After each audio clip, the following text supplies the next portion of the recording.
Hey everyone, you know the Honoring Our Heroes events that we've done now for almost 20 years was his idea. My good friend Wes Fields, I'll never forget it, in 2007, he calls me and says, hey, what do you know about the Dual Raiders? I said, I don't know anything about the Dual Raiders.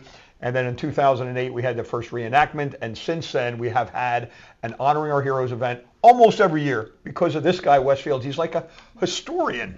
And every year he calls me and he says, hey, did you know that this is going to be the 75th anniversary of the Air Force? Hey, thanks, which we did a couple years ago. Last year, the 50th anniversary of the end of Vietnam. And last year, he called me and said, did you know that in 2026, it's the 35th anniversary of the end of Desert Storm?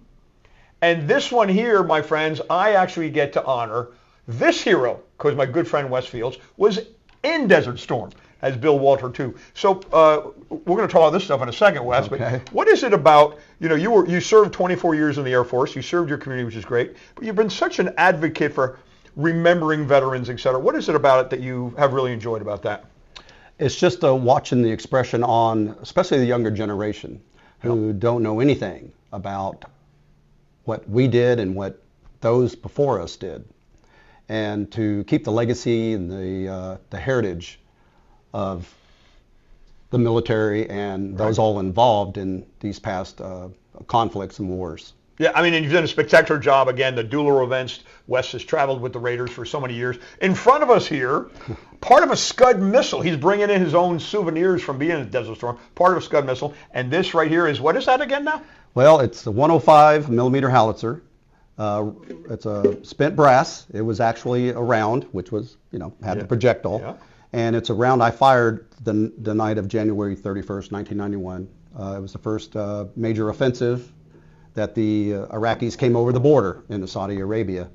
And so I kept the round and had it trimmed down and then engraved. Of course, it's seen its years, 35 years later, you can't hardly see the engraving. And then a 20 millimeter for the handle. Well, you've been holding it a lot, though, in the last 35 years. Yes, I had to repaint some of that from holding it, and it's exercise, too. Right. Yeah. It's an amazing thing, my friends. Folks out there, your uncle of Rochelle's dad, who works here, was in Desert Storm. My good friend Wes was in Desert Storm. Bill Walters was in Desert Storm. So what I would ask you to do is we are, as our community, we're honoring our friends and the end of Desert Storm on Saturday, February 28th, 2026, 35 years later. Folks like Wes will be there and they can celebrate. You'll be there kind of with your buddies, that are showing up, which should be really cool. Yeah. And we're just asking you, ask around your community who was there, and if you weren't there, come and see the event. So Saturday, February 28th, let's, as a community, let's honor our heroes like my good friend Wes Fields, and let's celebrate the end of Desert Storm, Saturday, February 28th, 2026. Go to the Chamber website for more information.